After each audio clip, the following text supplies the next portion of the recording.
the Spirit. It's the Spirit. It's the spark of the divine that resides in each one of us, lifetime after lifetime, and which, when united with this energy, this force known as Kundalini, and rises and pierces through the various chakras and finally reaches this point on top of the head, that spark, that grain of divinity which is in each one of us, joins with and becomes part of the all-pervading energy which is there always, but you become united with it. This is the yoga, not the yogas which many of us maybe have been practicing, yogas which seek to get that union, not the yogas which involve exercises. This is a real happening. It's not to be put in the same category at all, so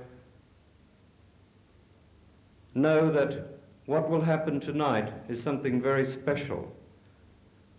Mataji Nirmala Devi is the one who can awaken this energy within you, and by her love and by her grace, she allows you to develop your newfound realization, develop all of those aspects of your own divinity which you've got, and so find the ultimate union with the divine, an actual happening in your own life. We all seek God. You're here because you seek divinity. If you didn't seek the divine, you wouldn't be here. And this seeking that's within you is going to have its fulfillment tonight. In the Bible, for example, but it's been said in other scriptures, in John's Gospel, I think it is, Christ said to the disciples just before his crucifixion, "For behold, I will send you a counselor, a comforter, the Holy Spirit, who will teach you all things." Mataji Nirmala Devi has come not only to teach you all things, she's come to give you enlightenment. Ladies and gentlemen, Mataji Nirmala Devi.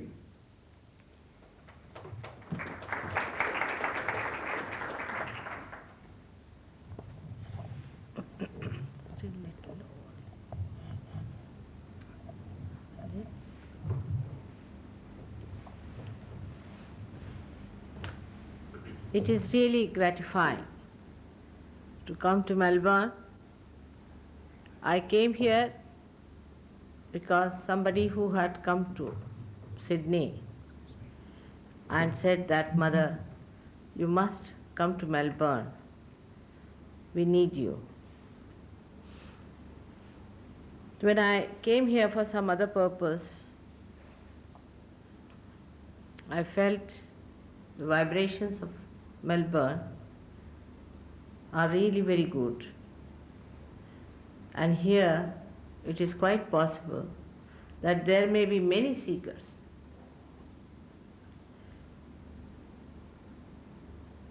It's really gratifying, as I said, to be here among you.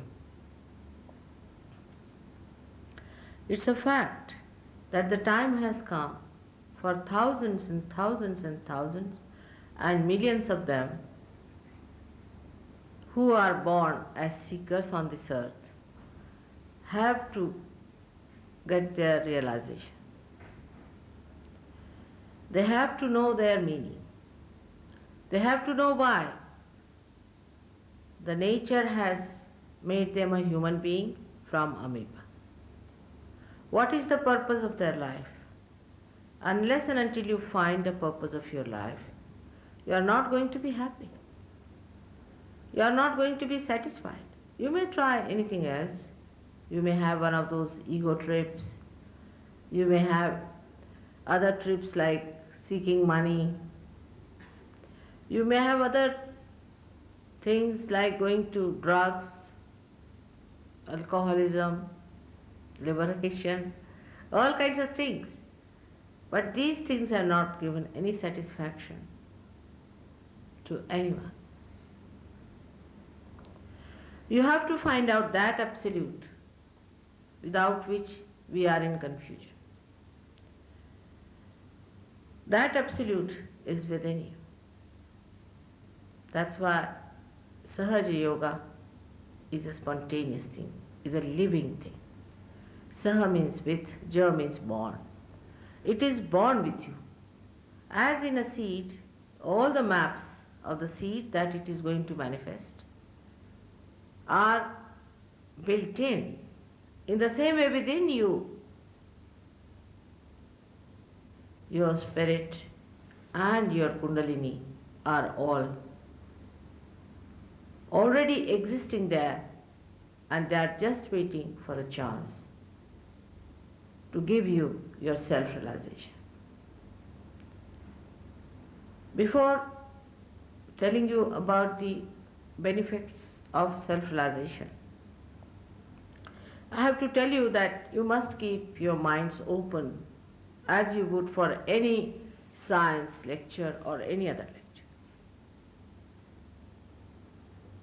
There is no jugglery, or there is no shopping, guru shopping in Sahaja. It is a happening, it's an actualization.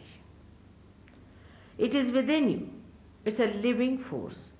Like a flower becomes a fruit, or an egg becomes a chick, you get your realization and you become a different personality, a new dimension of awareness grows into you. And this new dimension awareness is an actualization. It is not just a mere words or any kind of a brainwashing. It is an actualization within you which happens by which you start feeling the collective consciousness. You are a part and parcel of the whole. So many have said it. We also believe in it, that we are the part and parcel of the whole. But so far, in our awareness, in our central nervous system, we have not felt that. So this is actually should happen to you. In this, we have to accept whatever is nourishing for our growth after realization. Gradually you start accepting it, and I'll tell you why it happens. But the thing is, in Sydney I found that people are extremely honest about their seeking, and they really appreciated my honesty. This is a process which was built in since long within us. Here that you see different chakras are placed. Can you come? Can you see? All right. These centers are placed within the human beings, and they exist as subtle centers in the spinal cord and in the brain. These are called in Sanskrit language as chakras.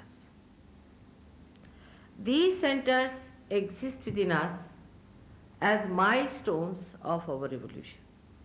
For example, the lowest chakra, called as the Muladhara chakra, is the center. At that point, we were carbon atoms. We were matter. At that point, we were innocent. Matter is innocent. So the first thing that was created within us was innocence. This whole universe was created after innocence was created. This chakra is placed below the Kundalini, if you see it clearly.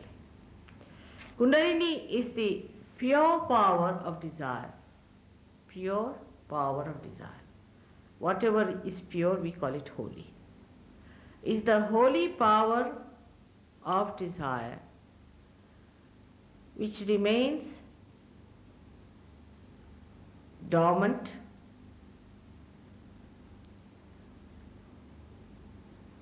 This power is the desire to be one with the Spirit.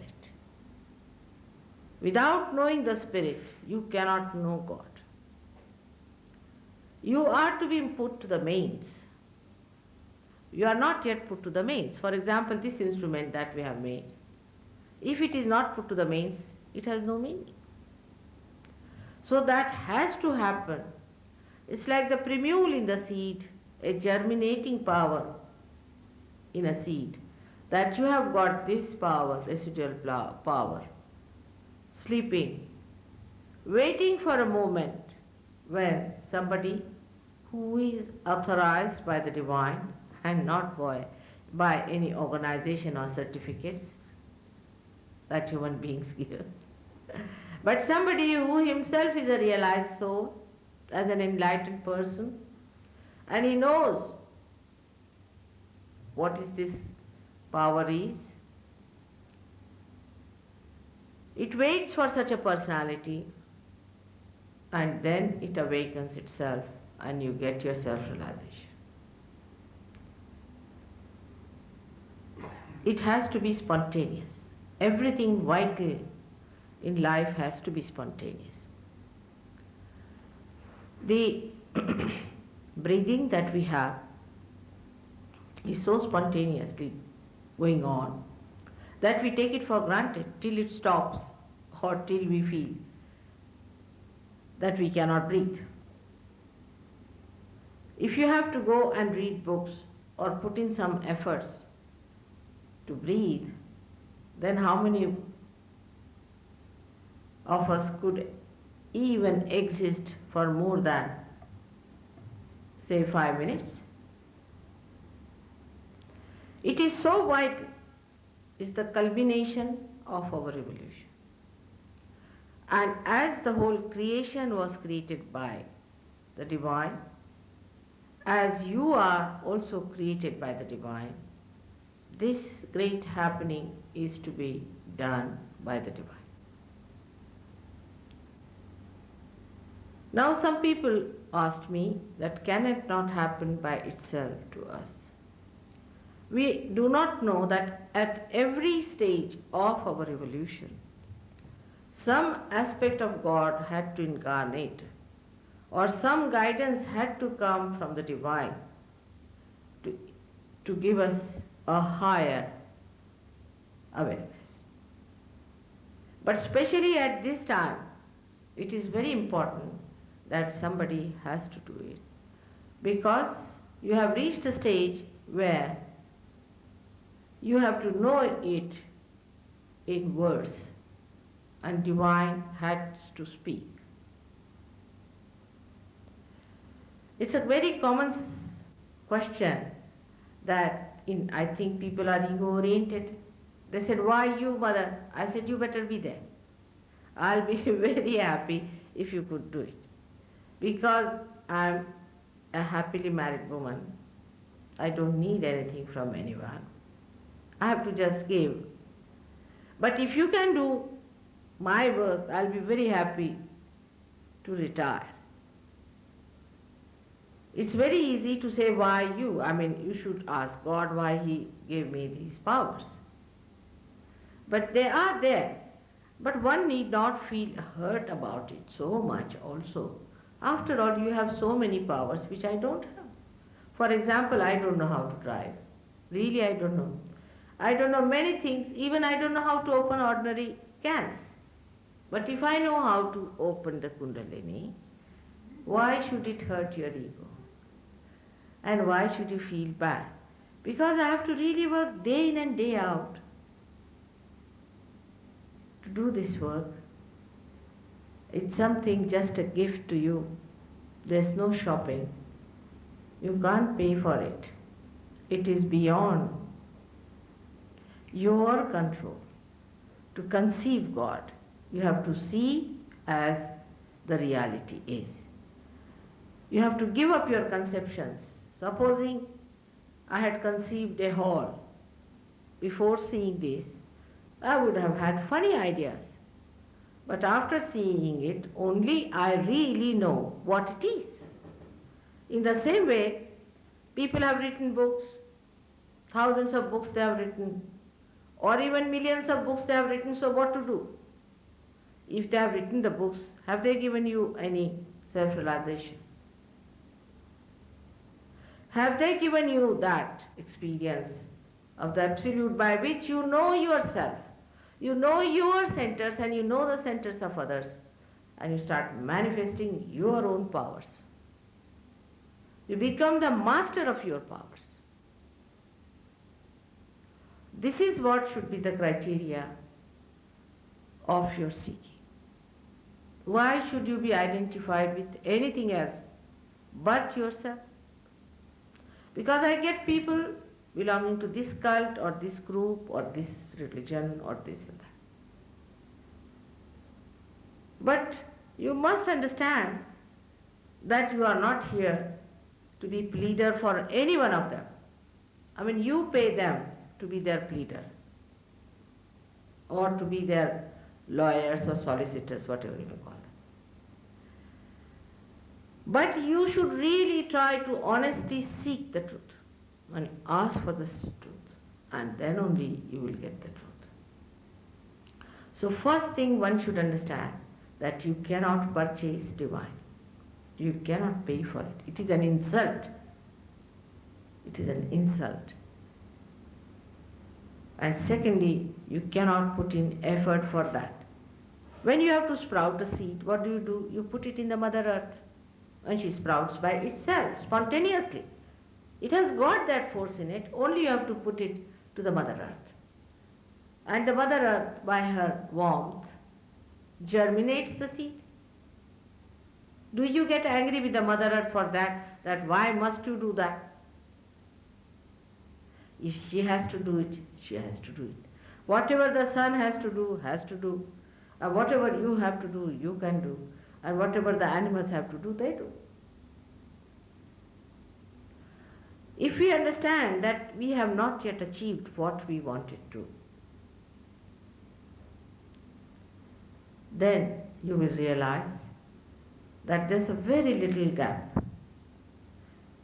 The Kundalini awakening takes split of a second, but its rising may take more time in certain people because of blockades in the center or maybe some imbalances within us.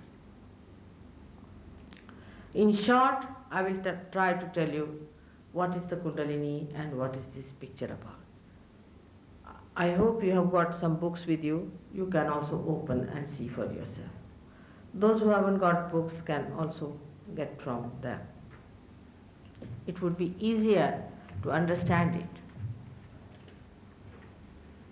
At the back of the book, you will find a nice chart.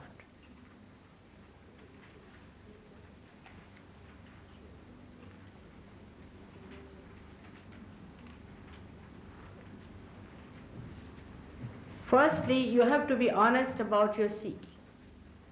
Absolutely honest about it. Then everything will work out. Now here, you see this chart is the first center called as the Muladhara chakra, as I said. And the sacrum, see the meaning of the word sacrum means sacred. Sacrum is the bone in which the Kundalini is there. I would like you to see from the top, this blue colored balloon-like structure comes down up to the first chakra. Now this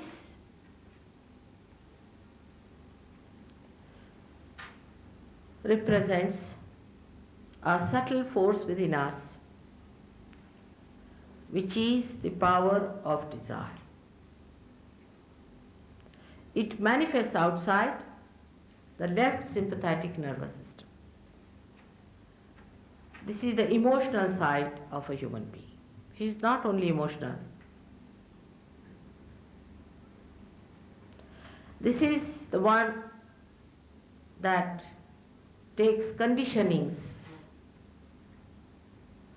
within itself when we say don't do that, don't do that, don't do that. And creates by its activity a balloon-like structure called as superego, which is in Sanskrit called as mana. So this is the power of mana Shakti. English language is little confused. When you say mental cases, you do not mean the mental cases that have something to do with the mind which thinks. But when you say mental cases, you mean to say that they are the people who suffer from emotional problems. It's a little confusing.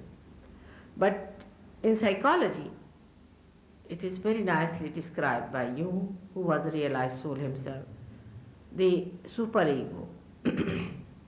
And the id part is this power by which we get all our conditionings within us and we pass it to our past. Beyond this area on the left hand side lies, beyond the subconscious, the collective subconscious. All that is dead since creation lies this side, on the left hand side. This manifests, as I told you, the left sympathetic nervous system. Now in the medical science, there is no difference between the left and right. But you will find out that they have entirely two different functions. The left sympathetic nervous caters to our emotional side, which can be proved in Sahaja Yoga practice. Now, on the right hand side, there is another power, which is the power of action. When we desire, the desire has to be put into action. And this power of desire is called the Prana Shakti, or the power of action, Kriya Shakti, some people call it. And it looks after our intellectual side, our intelligence, and the mind with which we think about, the mental side, and our physical side, through which we go into action.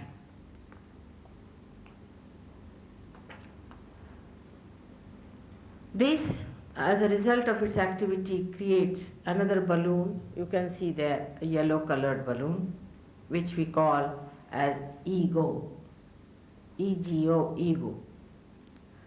And these two powers meet at a point. When the child is about, say, 12 years of age, he is completely calcified here. But in childhood only, you see at the age of, say, 1 year or 1.5 years, you start feeling the calcification of this soft bone called as fontanelle bone.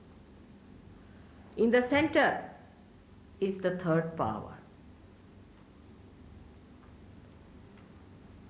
called as the power of evolution, the power of sustenance, the power of religion, which is innate within us.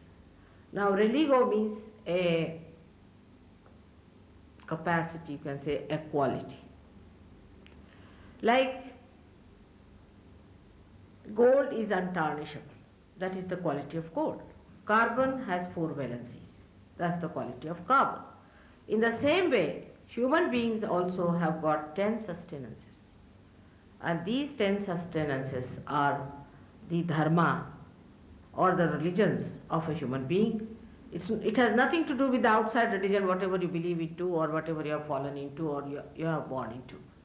But there are 10 sustenances within us which are in this area called as, we call it void, but it's not the same void as the Zen say, but is the visceral cavity.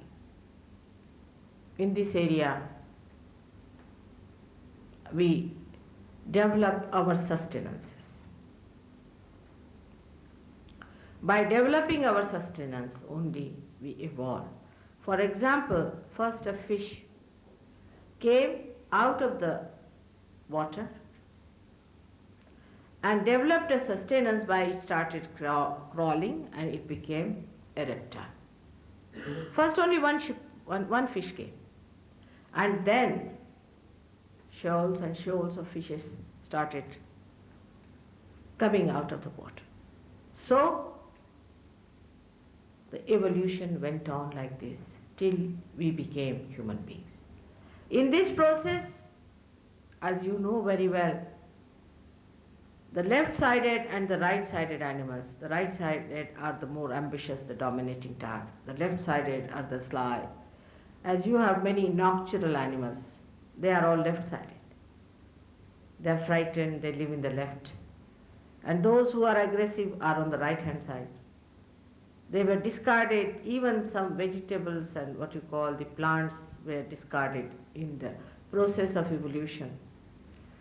And they were thrown on the right and left side, and God created man in his own image. That means man has everything that God has. If he is the primordial being, he is the macrocosm, then you are the microcosm. You are a cell in his body, but you are not aware of that. There's a difference between awareness and just consciousness. Awareness is an actualization, while just to be conscious means mentally you believe, rationally you are, I conscious, I know that. Reading, we are brothers and sisters. Now the centers that are placed within, the first one, as I told you, is the Muladhara chakra. You will be happy to know that in the universe, Australia is the Muladhara chakra.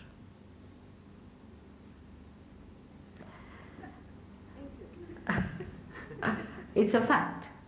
You will know that. On vibrations, if you ask a question, you will know. We are basically innocent people.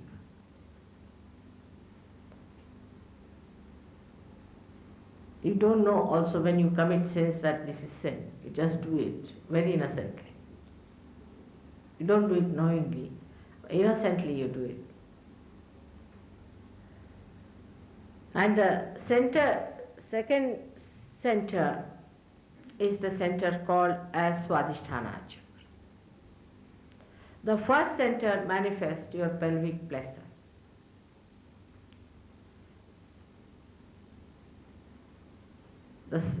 The right side, as I told you, manifests the right sympathetic nervous system. The central one manifests your parasympathetic, which is broken, which is not yet complete. Whatever you have achieved in your awareness as a human being is there, and there is little gap where you have to just break through into that and become united with that force. Now this second chakra is the chakra called as Swadhisthana chakra. You need not worry about the names. But is the center for action by which you think for the future, and this center looks after many other visceras, or you can say organs within us. It looks after your liver. All attention is looked after by this center. Liver, then it looks after your pancreas, your spleen, your kidneys, and uterus in the women. The most important function of this center is to manifest the aortic plexus in the gross and to convert the fat cells of the stomach to replace the fat cells of the brain. Because after all, the fat cells of the brain are to be replaced, because you think and go mad with thinking. You think so much that as if two horns are coming out of your thinking. You may say the other day that, Mother, mind is very important because the mind is the problem. Don't you know that this mind is limited? This rationality is limited. You have to go to unlimited. When I had to come to this hall, we had to leave the car outside. This mind can go up to a point, and if you try to go beyond that, then you really go crazy. We don't bring the cars inside. In the same way, this mind cannot take you to the unlimited. It's a limited thing. You have to go beyond the mind.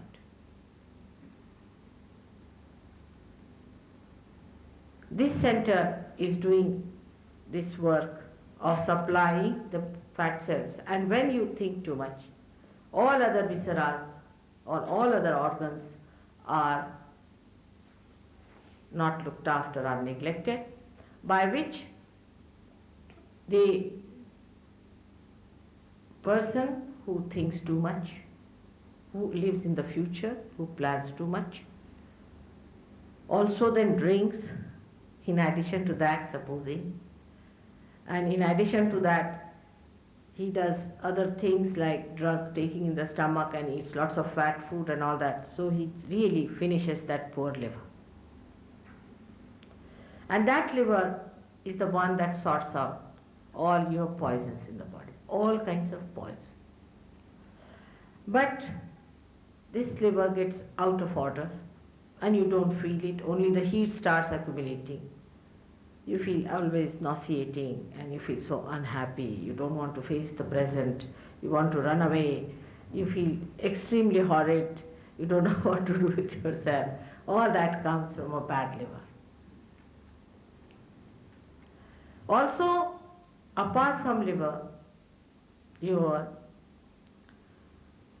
pancreas goes out and you develop a disease called diabetes.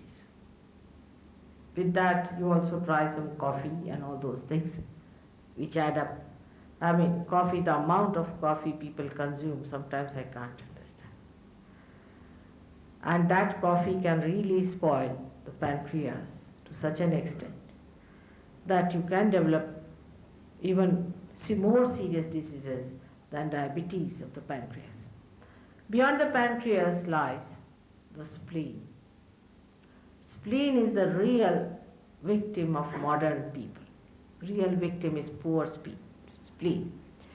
Spleen is the one which is the speedometer within us.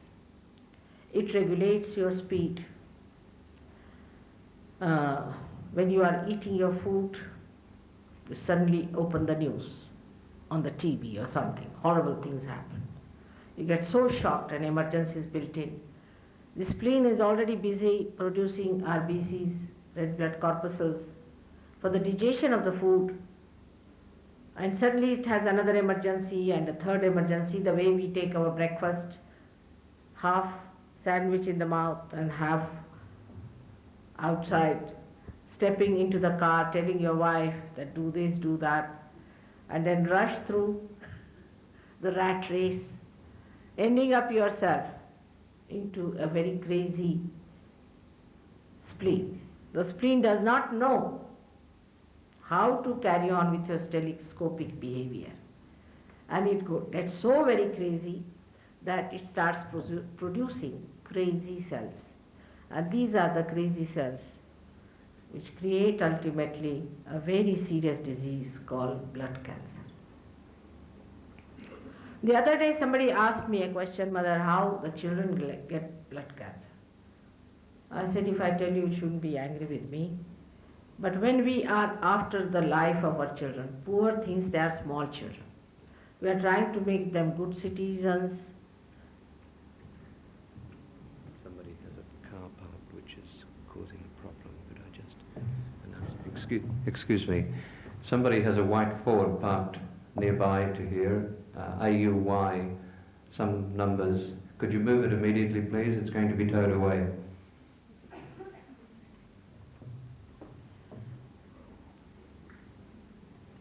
So this crazy spleen becomes absolutely uncontrollable. It starts producing blood cells which become malignant. They go at random, anytime, and a malignancy starts where one cell becomes very big, unique, as we are also malignant people sometimes. We want to be unique people in the society, engulfing everybody, encroaching on other people in this competition. We want to have everything to ourselves. And by the time you are old, you find your hands are shaking, feet are shaking, you can't walk properly, or you develop diseases like, say, heart attack or a stroke. This rat race is very competitive. Competition for what? Everybody should be able to grow in relation to others. For example, if your nose only starts growing like that, not in relation to your body or face, what is going to happen to the rest of it? To be on your own, I am on my own.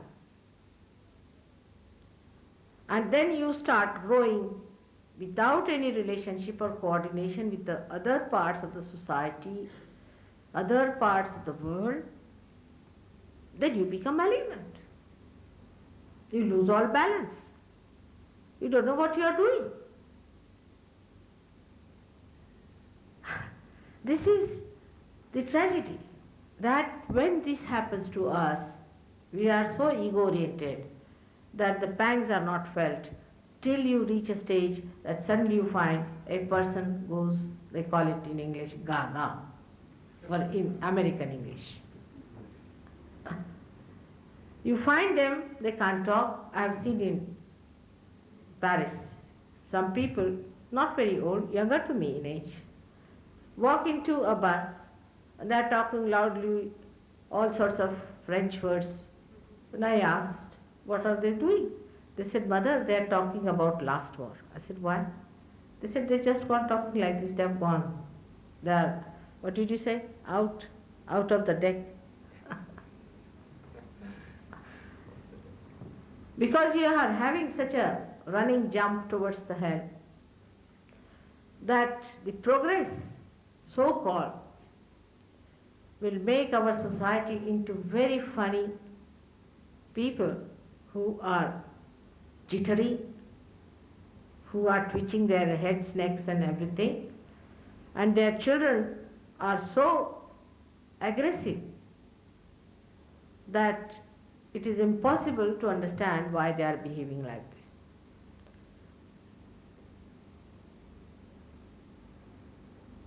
We have to understand that we are part and parcel of the whole. And anything that is done without the relationship of others can create tremendous problems for the whole world as it is, and it is creating. The second center is very important for modern people, as I told you.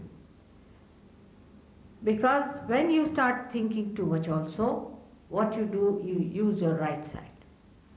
And the left side gets frozen.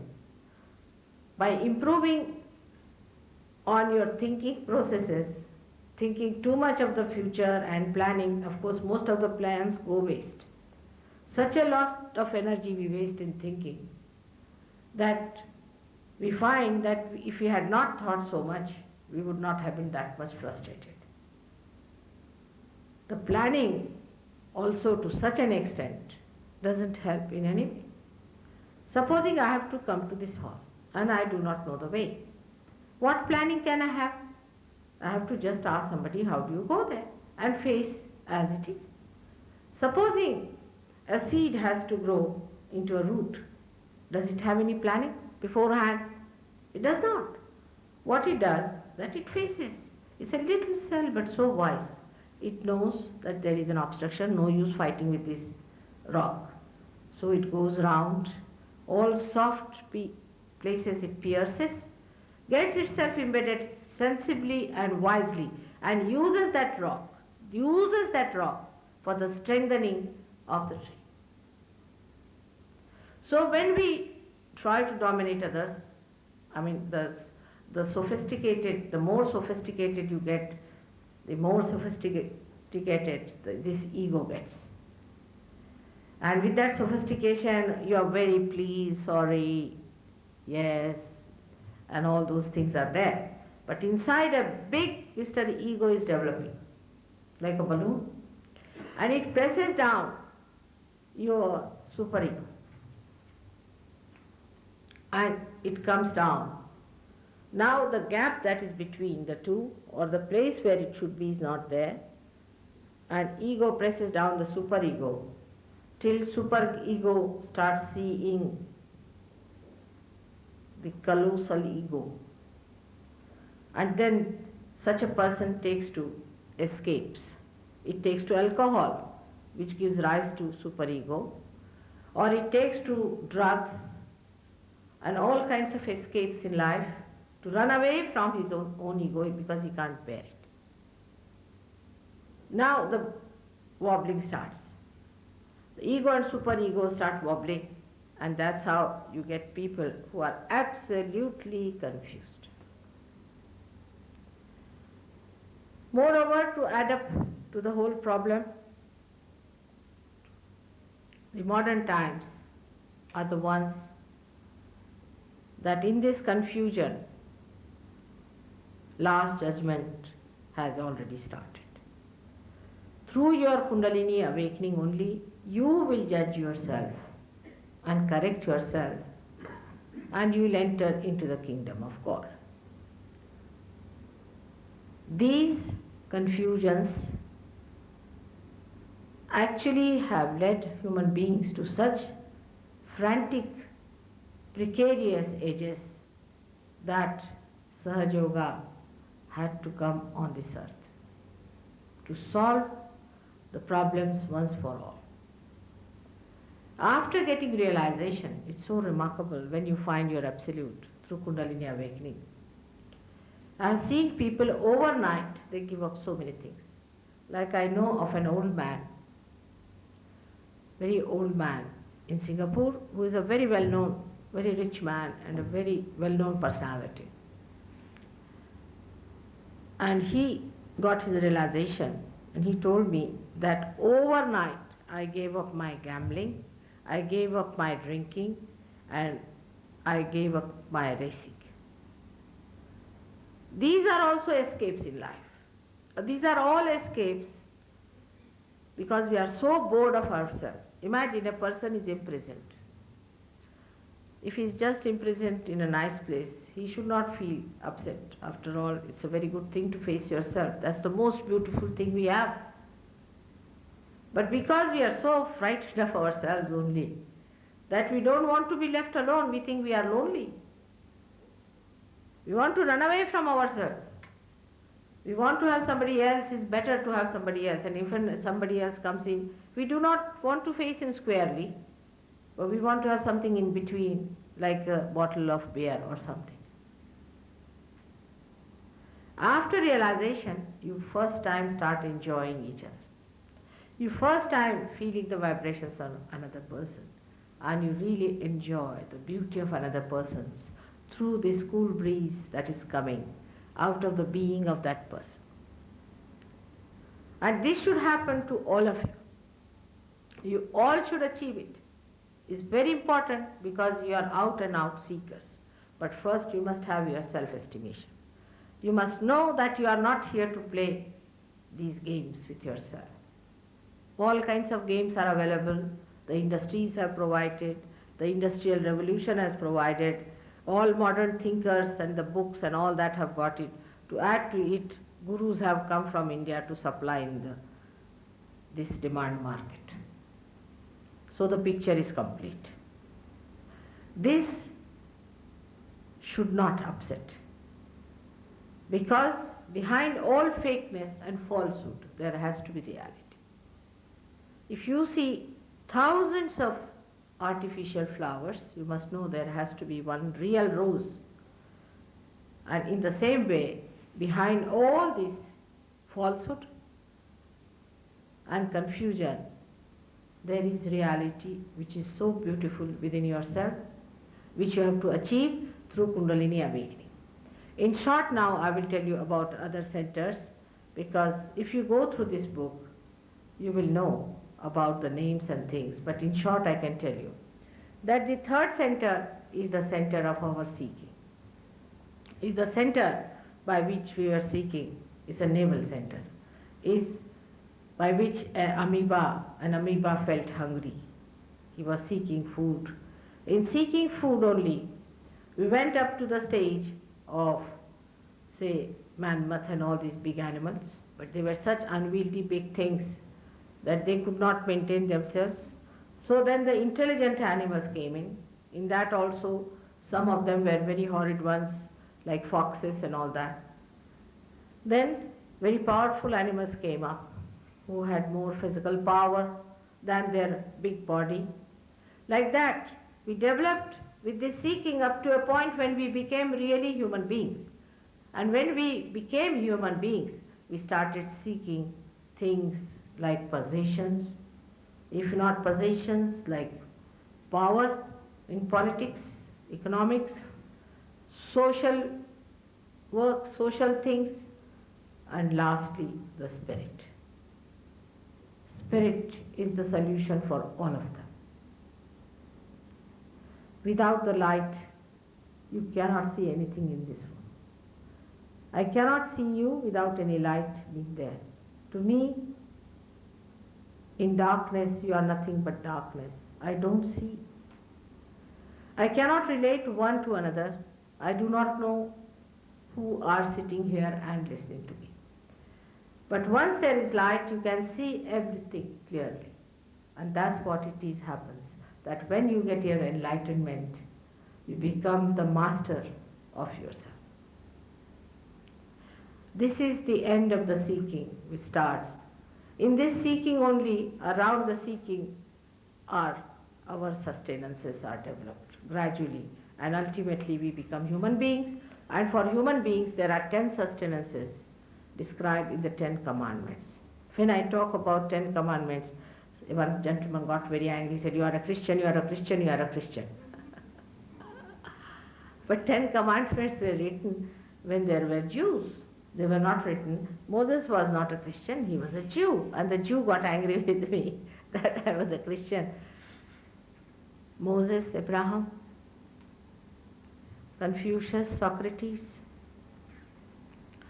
Muhammad, Nanak, Janak, Lao Tse, these are the primordial masters, the principle of primordial masters, the Adi Gurus, who incarnated on this earth to teach us how to keep our sustenance. They talked against strong alcohols and strong things. Christ did not talk, but it does not mean when he said he converted into wine means he fermented the wine. You cannot ferment the wine in a minute, you understand that. Wine is a very common word. Even today if you go, you will find that wine means grapes. I mean, even a creeper of the grape is called a wine. Even the juice of thing is called wine. Now to differentiate, we have started calling it grape juice, but it is a very, you'll be surprised, about 50 years back people must have started it or something like that, or in India. But maybe abroad, I don't know. Even today, many people call it a wine. Drakshasa. Even in Indian languages, it is called as a wine. Any grape juice is called as a wine. So, there are many other things which these people told us that you should not do to keep yourself in the center. Now I divide our mistakes in 2 categories. The first mistake we have is not to believe that God Almighty is going to look after our well-being. Krishna has said very clearly that yoga kshema vahamyaham, meaning after yoga, after union with God, I will look after your well-being. That means you should get connected.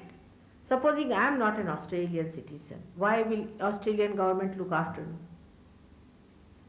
In the same way, if you are not the members of God's community, or if you are not entered into the kingdom of God, if you are not the citizen of His kingdom, it is not His responsibility to look after your well-being.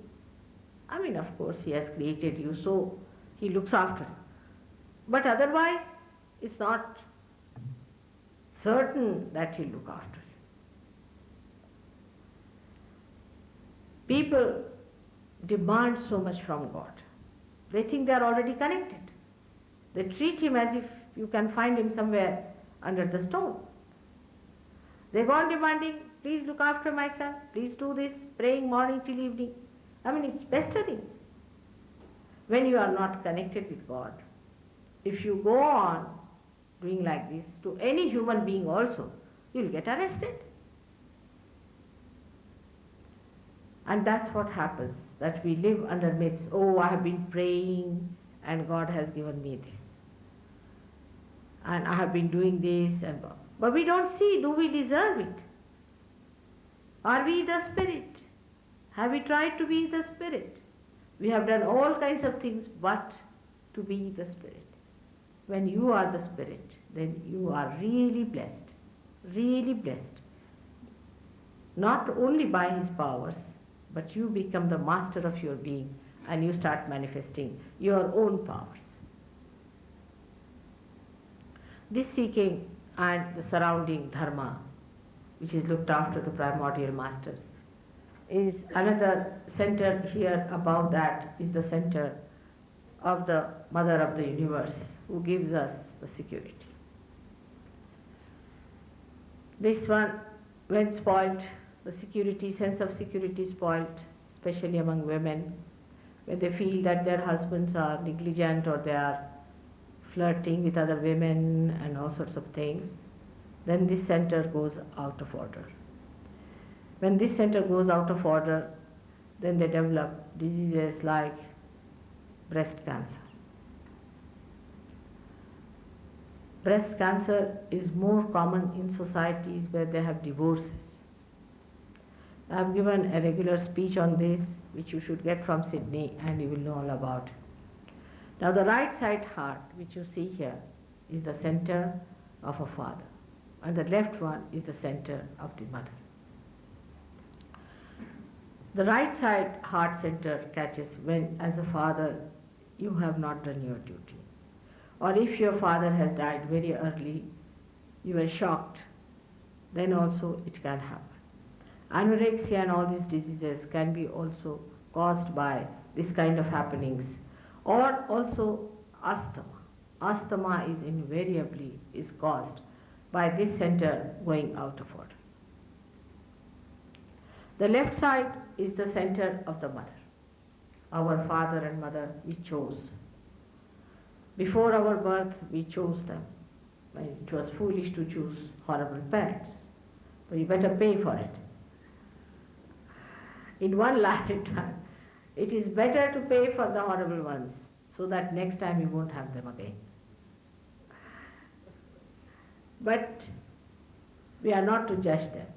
If they are not seekers, it's a very difficult thing to live with them, I know. It's very difficult to live with parents who are morning till evening counting every penny, counting every tins which are emptied, every tube that is emptied they store up. They are so materialistic, and you just can't bear such people. I can quite understand. Even a wife could be like that and a husband could be like that. Extremely materialistic, will be fed up. They write down everything, every lamppost they must know. Count everything. Today the lady who interviewed me asked me, how many people, mother, have you given realization and how many people you have cured? I said, you better ask the sun first of all, how many leaves it has made green, then talk to me. I never write any accounts, leave alone of human beings, even of money. I never write. I have no time and I have no understanding as how to write accounts. Next life maybe I will be an accountant, for your information. So, this happens to us when we become against our parents. I don't say that you should carry on with mad people. It's no use asking the bull to come and hit you, is correct. But you need not judge them. You can leave them, stay away, and do not have them in your life, is all right. But if you are taking interest in them as well as fighting with them morning till evening, then you catch on this heart chakra. I would say that in this respect, Indians are sensible people. They are very sensible, that they keep their parents all right. And the parents are also yet very sensible people. They love their children. They give everything that they have to the children, and children start really loving their parents till they die. They look after them. The result of that is, of course, very bad, because here in all the Western countries, the parents are still in a bridal mood. I mean, they are brides and the bridegrooms, you see. They never become old enough to be parents. See, even an 80-year-old man you'll find marrying an 18-year-old girl. I mean, it's a thing going on all the time. God knows what sort of intelligence is that. But with all that happening, poor children do not know which parents to be chosen. And the last judgment has started. Now what to do?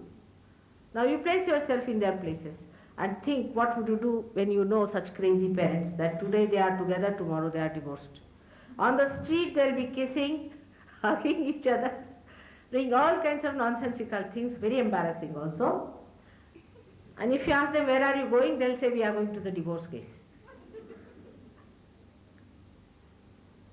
These kind of absurdities are taking place, and because of that, children don't want to get birth in all these places. England, Germany, Switzerland, everywhere. The birth rate is towards the minus side. In Germany especially, West Germany and East Germany, of all the things, people give so much money that a woman, if she produces 3 children, she earns more money than their prime minister. But still women don't want to produce. They want to be free, independent, they don't want to be mothers. As a result, this poor India has to accommodate for all the children who want to take. And we are blamed for overpopulation. Now what to do? We have to bear the load. So also it is your responsibility to see, if you do not produce children, at least those who are producing children have some compassion for them and have some understanding. Do not blame them. Oh, everybody tells me, what about your problem of population? I tell them now, who is responsible for our population? Because in that country, even if you have 14 children, they love all the children that are there. They are not so ego-oriented that their hearts are not closed. They are not so unemotional. Anybody who has no child will go to all the holy places and ask for blessings that they should get children. To get a child is such a blessing in India, and child is such an important thing. But the mistake they are committing is just the other than yours. The mistake in those developing countries is that they do not believe that God Almighty is the one who is going to look after your well-being. They don't believe in the power of their father, so they do the crime against the father, or you can say the sin against the father, where you don't believe in the capacity of your father. So there is bribery, corruption, all sorts of things going on, cutting corners and money and all those things go. Still in India, I wouldn't say that ordinary people are all dishonest. I mean, our bureaucrats may be, our politicians may be, and business people may be, but ordinary people are very honest in India. But this is what happens. On the other side, you see, supposing an Indian comes to your house, be careful. He may run away with anything that you have in the house, anything. See. But if an American comes to your house, be careful about your wife. He may run away with your wife or with your daughter. Or say an Englishman comes, he'll do it in a subtler way because he's a scholar. So he'll read some poetry to your wife, and in the night you find she's missing. This is fundamental. I mean, the wife who runs away like this creates problem fundamentally for the household. Just think, in a house where there are children, this husband, kitchen, and all the places, everybody is sleeping nicely. Early in the morning they find that the main pole of the house is missing and the whole thing is collapsed. What will happen to the children? Nobody thinks. Nobody understands. Oh, they think they have been in love, so they must go. Men do the same. I mean, there's no difference between men and women. But this is the sin against the mother. That the women have to be respectable and respected. Housewife's position is within us here on the left-hand side, Nabhi. And if a housewife, the deity of housewife is not in our house, not that the woman, but the housewife, then our spleen goes out. Children get crazy. Why there is indiscipline? Somebody asked me today, what happens to the people like who killed Reagan, who tried to kill Reagan? I said, something, ask his mother. She must be after the life of the child, morning till evening. And that's why he is taking a action, or it's a reaction of what has happened to him. How do these complications arise? Has a basis in the family, in the nest that is your house. You have to live in the nest as a father and a mother, looking after your children. Children are the most important things in the whole world for human beings. Let the politics go to hell and let the economics take its own course.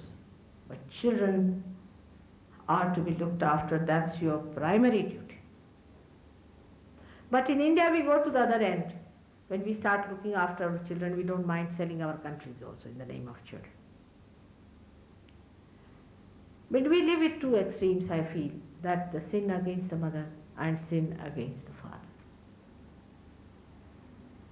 When we sin against the mother, as Australians, as I am now an Australian, let us face what happens to us. We go emotionally, absolutely we are emotionally blackmailed by ourselves. We torture ourselves, we live with artificial feelings. Like if a wife wants to run away with another man, we will even go to get a honeymoon ticket for her because we are very considerate, good husbands. Same thing with the wives. If she finds that the husband is interested in another woman, she should not be jealous.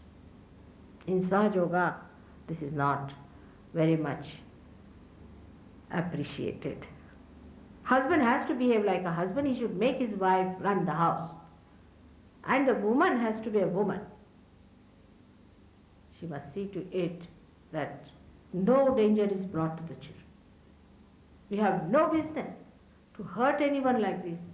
And we do not know how much we hurt. We give cancers to our wives and husbands. We give all kinds of horrible diseases, mental tortures. We make them mad by our mad, capricious, very shallow understanding of our emotions. One man starts going to another woman. Then he goes to another woman. Then to 10 women he goes. Here 10 men go to 10 women and end up in the lunatic asylum or in the orphanage. I've seen in England, we had a neighbor who had a very huge house. He died, he was an old man, and you'll be surprised, they did not discover his body for 1 month. Because there's no family feeling, nothing. Even a rat doesn't enter that house, can you imagine? This is what has happened in thinking, I am separate, I am individualistic, I am exclusive. If you are really individualistic, if you are really matured individually, then you know the unity much better. Then you understand that you are the support of the whole, because you are so matured. No wonder our children are not maturing. They are behaving in such a manner. We are responsible. We must accept that in our own ideas about compatibility and all this nonsense, we don't have in India. We are quite compatible and we are producing children quite all right. We have no problems. Why do you run after these capricious, these shallow ideas? You will be held responsible for all these horrible diseases that men and women have got, and the children that are going to suffer. If you have charity, better start it at home. Better be charitable to your own wife and to your own husband.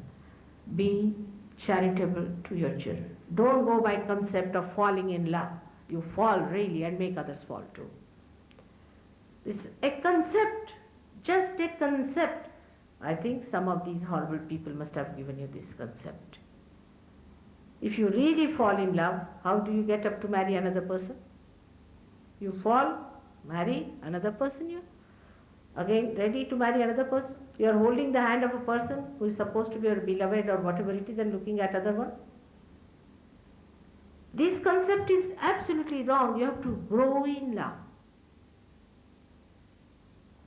As your own child is, in the same way is your companion. There are two parts of one chariot. One is the left, another is the right. They are not unequal, they are equal, but they are not similar. They have their own role. And women have to take their role courageously to be the mother. As I always say, look at me. I am a mother. And in no way, in any way, I cannot think I could be anything better than this. Now, if I start thinking, oh God, I'm a mother, all right, but I must know how to drive, then I'm finished. I must know how to drive a bus. I must know how to drive a train. What is the need? I saw one photographer who came to see me. He was supposed to take my photograph and all hands were filled with blisters. I said, let me first cure your blisters. How are you going to take my photograph? He said, what have you been doing with your photographing? He said, no, I went to a forest and I cut some trees. I said, for what? You are a photographer. Your hands are soft and deft. Why do you want to kill the deftness of your fingers? He said, no, we must do other things also. I said, why must you? You see, the nose doesn't do the work of the eyes and the eyes do not do the work of the ears. Why must you do? Your hands are all finished, and this is what it is. To us, we feel that men are great, so we start saying that let's do the man's work. The man thinks, why should women be like this? You are companions. You are eternal companions. You are two beautiful wheels of a chariot. This is to be grown and to be matured within you. And when this center is out, you get the problems of this center by which you get asthma, tuberculosis, and breast troubles. Men get asthma, very serious asthmas, and other problems of the lungs, and ultimately also lung cancer can develop. When you work too hard with the right hand side, when you are ego oriented, this time the ego develops too much, then your left side is neglected. You become unemotional. That time your heart gives a signal, you get a heart attack. When you do too much sometimes, you may escape the heart attack, but you may get a brain paralysis. We are bent upon destroying ourselves. The destruction is going to come from within, not from without. Those people who try to shock you, this will happen, that the sun is doing this, and is nothing. It's all within you, the destruction has started. You are facing it because you cannot accept it. You have to accept that this is a challenge. I am not going to allow myself to be destroyed by foolish and stupid ideas that are around. And then, in your own estimation and glory, be surprised. After realization, you will be enriched. But without realization, I don't know, it becomes a lecture and a lecture, just a brainwash. That beautiful thing should happen to you. And once you find your beauty within yourself, overnight, I've seen people change. Overnight it happens. And I hope that will happen to you tonight. Today I've talked to you about this center, and later on I'll be talking to you about 2 other centers which are here, and the realization that takes place out of the limbic area in the fontanelle membrane, which is called as a Brahmarandra in Sanskrit language. Thank you very much. May God bless you. If you have any questions, you please ask me. But questions should be something which are helpful, not some sort of a quarrel. I'm not here to quarrel with you. If you don't want your realization, I'm not going to force you. Please do not plead for any other organization or any other guru, because I'm not interested. I'm only interested in you. I see that sparkle in you. That's why I'm only interested in you. I'm not bothered about others.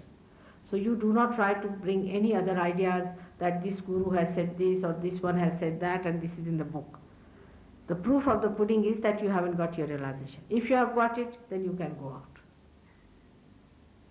If you are sure you've got it, I do not want to force on you. There's no quarrel about anything. There's no election on, nothing. You cannot give me anything. There's no shopping. It's a temple you have come for a blessing. All right?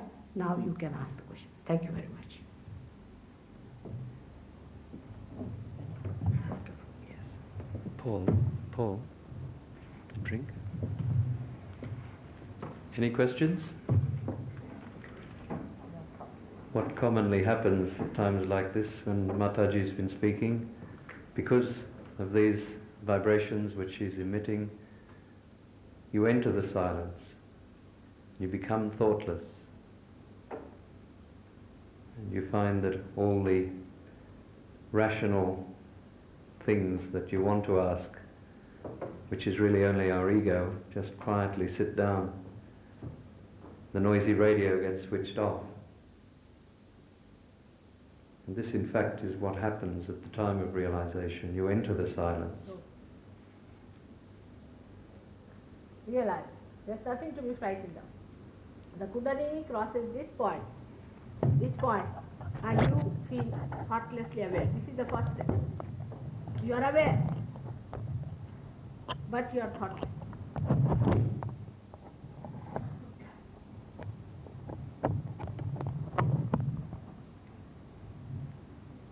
Any questions? Most people find it very difficult in daily living to devote true attention to meditation to attain realization. What can you suggest to such people? Most people find it too time-consuming in this modern life to devote enough time to their self-realization. What does Her Holiness suggest? Firstly, have you realized or not? Have you got your realization? You have got it. Now, if you have got your realization, actually you are in meditation. You are in meditation. Now, for doing the meditation as they call it, there's nothing like doing, but cleansing is needed. Because you have to be on the watch in the beginning, how the vibrations are coming, if there is proper flow or not, what chakras you are catching. Moreover, your life pattern also changes, because you do not enjoy the things that do not give you the real joy of the spirit. And the greatest joy of the spirit is that you give light to others. If you do not give light to others, you will never be satisfied. You may feel better because you are realized, but the completion of that, or the development of your being, doesn't take place unless and until you come to collective places. The best thing would be wherever you are, you start a little group there and meet there every weekend or sometime and meditate. That would be a very good idea. Then you start feeling the sweetness and the beauty of another person. you start seeing it clearly and enjoying it, then you curtail your timing from other things and you take to it and you enjoy it and also you grow. Like there was one lady who got a realization and she told me, now I've become very different, I don't remember all the names of the things I had and all the quality of, she was a sales girl or something like that. She had her own business and she used to sell things. I do not remember all that and I'm not that alert. And I said, then what has happened? But I'm very happy and joyous and things are selling much more, I'm making a very big profit. It's a fact, it has happened with so many of them. That's the blessing of God. I mean, when I say that, I'm not telling you lies. You have to see for yourself how these blessings work out. And then you will just say, count your blessings one by one.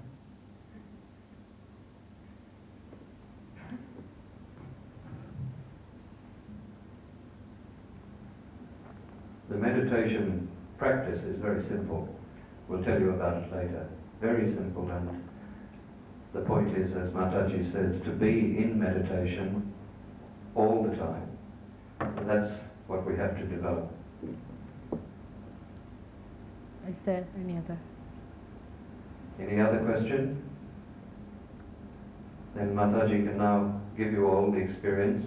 I suggest you slip your shoes off just to get your feet earthed onto the floor and hold your hands out, resting them comfortably on your lap.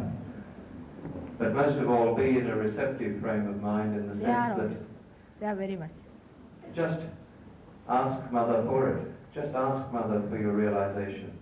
It's a spontaneous thing, so with humility, just ask Mother for it. Nothing else. She's here as a mother to give you the gift.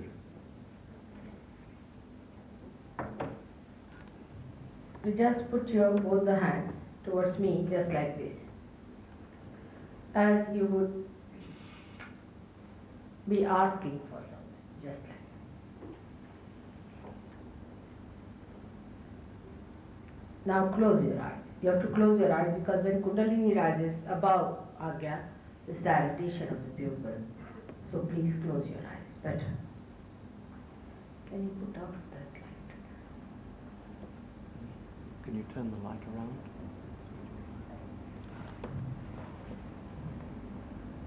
But you can just turn it. It's here.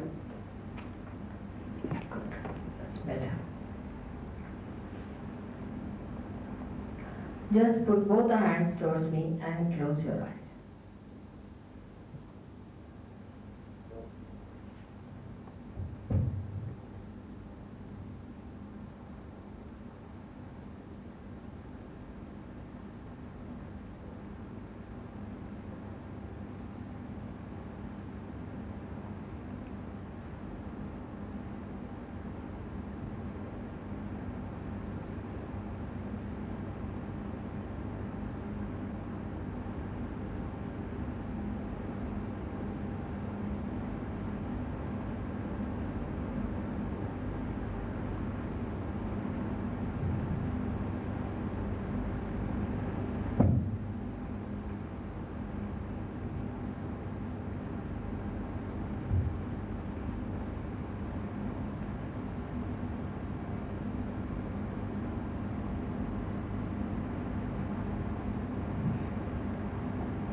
I don't think it's got.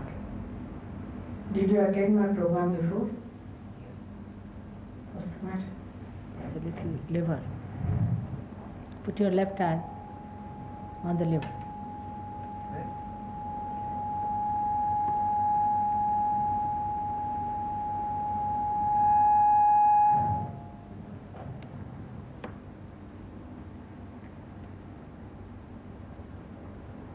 You've got it. Are you feeling the cool breeze in the hand? Or are you feeling the hot breeze?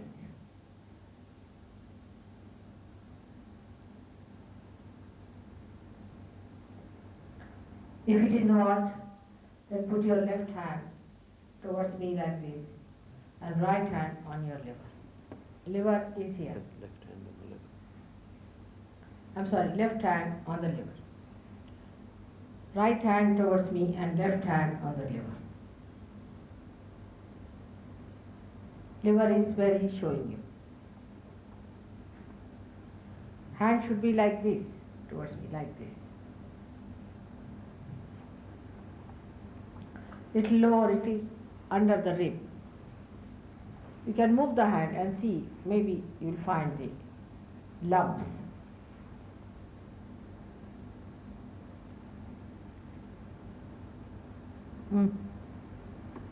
It's left heart and right shoulder stone.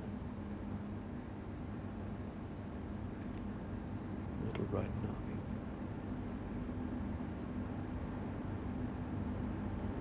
I would request you not to disturb people in meditation. If you want to go, you should have gone earlier. This is another kind of aggression, you see. I mean, nobody was torturing these women. But this is just to disturb the whole people. There's no need to leave the hall during meditation. If you have to leave earlier. Be considerate, isn't it? Now, you can put your left hand towards me and right hand on the heart. No, just the other way now. Left hand towards me and right hand on the heart. Now close your eyes, please.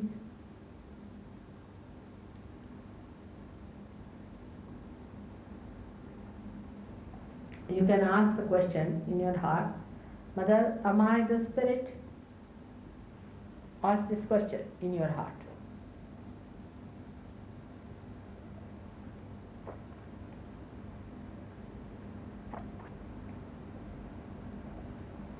Left agya and left navi now.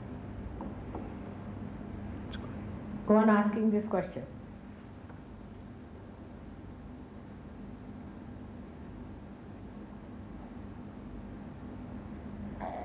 Now say, Mother, give us my self-realization. Please give me my self-realization. You have to ask. I am a seeker, Mother, give me my self-realization.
It's good. There's a little bit of left heart still. Forgive, agya. You must say that if I have done any mistakes in my seeking or anything else that I have done, please forgive me. You have to ask for forgiveness from God. That please forgive me, because you are the ocean of love and compassion and forgiveness. So, O Lord, please forgive me if I have made any mistake. Now, while saying this, do not build up any guilt within you, because that's very common. Just to say that and do not develop any guilt, because once you say, please forgive me, you are forgiven. So you should not have any guilt saying that I have done this wrong or that wrong. Say it thrice. Very humbly you must say that if I have done any mistake, or if I have tried to destroy myself, O Lord, please forgive me.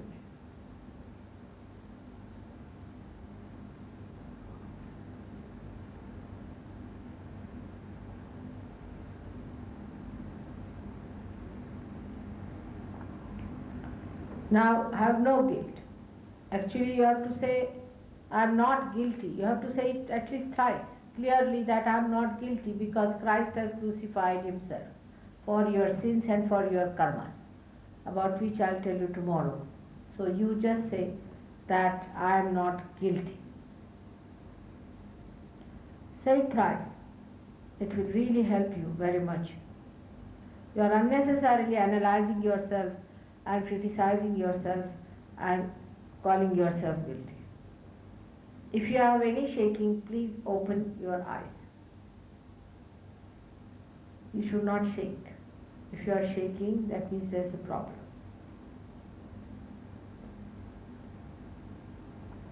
Now put both hands towards me.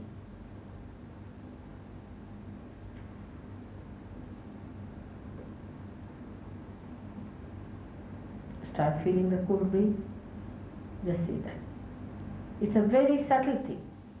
Very subtle. Our attention is on the cross and the feeling of the cool breeze, that is the cool breeze of the Holy Ghost. You have to feel it in your hand.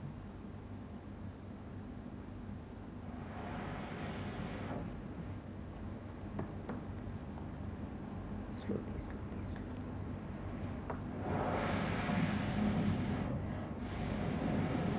slowly. 40.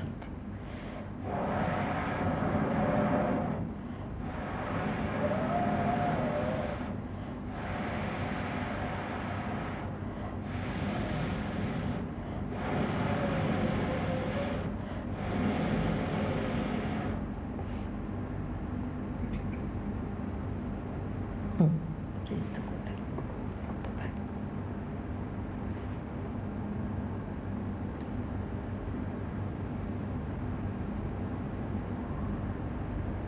Do it several times.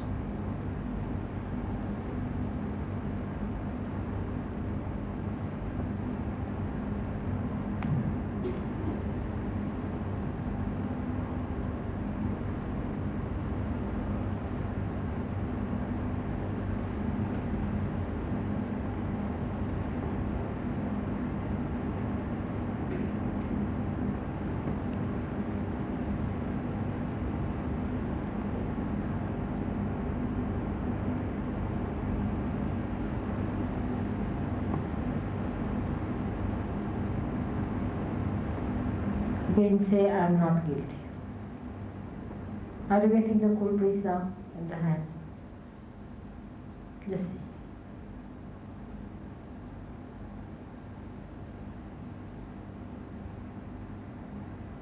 Try to concentrate.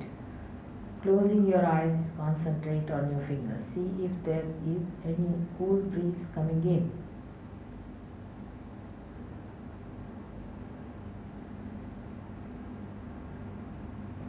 If not, you forgive others. First of all, you forgive others, go on forgiving, and then say that, Mother, give me my realization.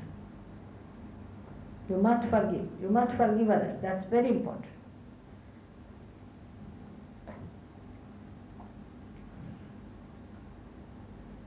By not forgiving, you are really harming yourself and destroying yourself. Nothing is happening to the person whom you are not forgiving.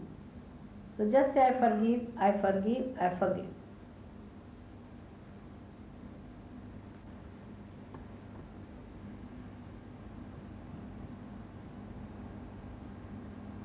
Now ask for your realization.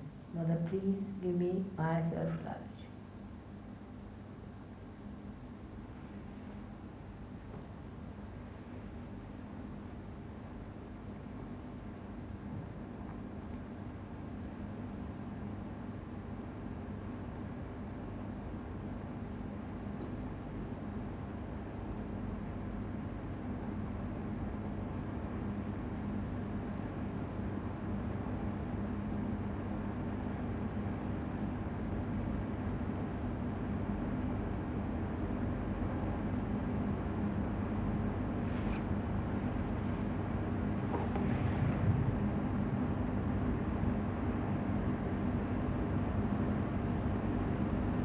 All right.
Just enjoy yourself. Enjoy yourself. Keep your eyes shut. It's coming. Do not think. Please do not think. Relax and enjoy. Put your hands on your legs and enjoy.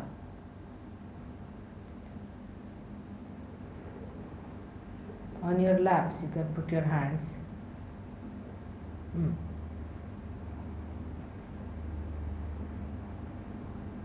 All right. Quite cool. Quite cool. And good balance. All of you who are feeling the cool breeze, raise your hands. Both the hands. Please raise it higher. Both the hands. Those who are feeling the cool breeze. It's great. What a response.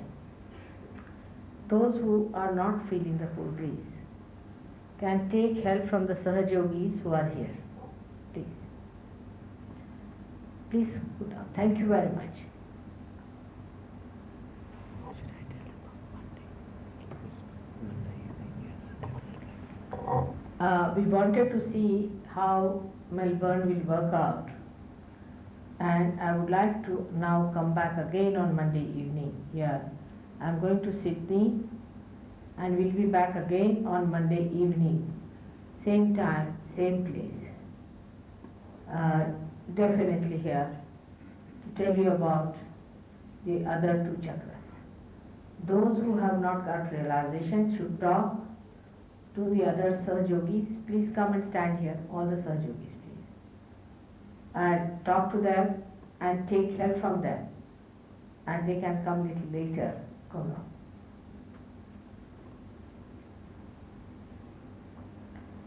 They look just like you, but they are collectively conscious and they know about Kundalini. These are the people who are here, and you can talk to them and converse with them and ask them if you haven't got the cool breeze. If you have got it, don't think about it, and tonight you work it out. Please, you come along and talk to these people and you will be able to understand Kundalini better. They are Australians and they know the problems of Australians, and were given realization in my absence. Only Warren and Terence, both of them came from India and they gave them realization. So you just talk to them, tell them your difficulties if you have any, give them your addresses, and Monday I'll be here. You bring more friends, more relatives and more people and get them realization. Thank you very much, all of you. Thank you. I hope to see you on Monday, where I'm going to tell you about 2 more centers, that is of Sri Krishna's and of Christ. May God bless you. Go through the book and find out what is to be done.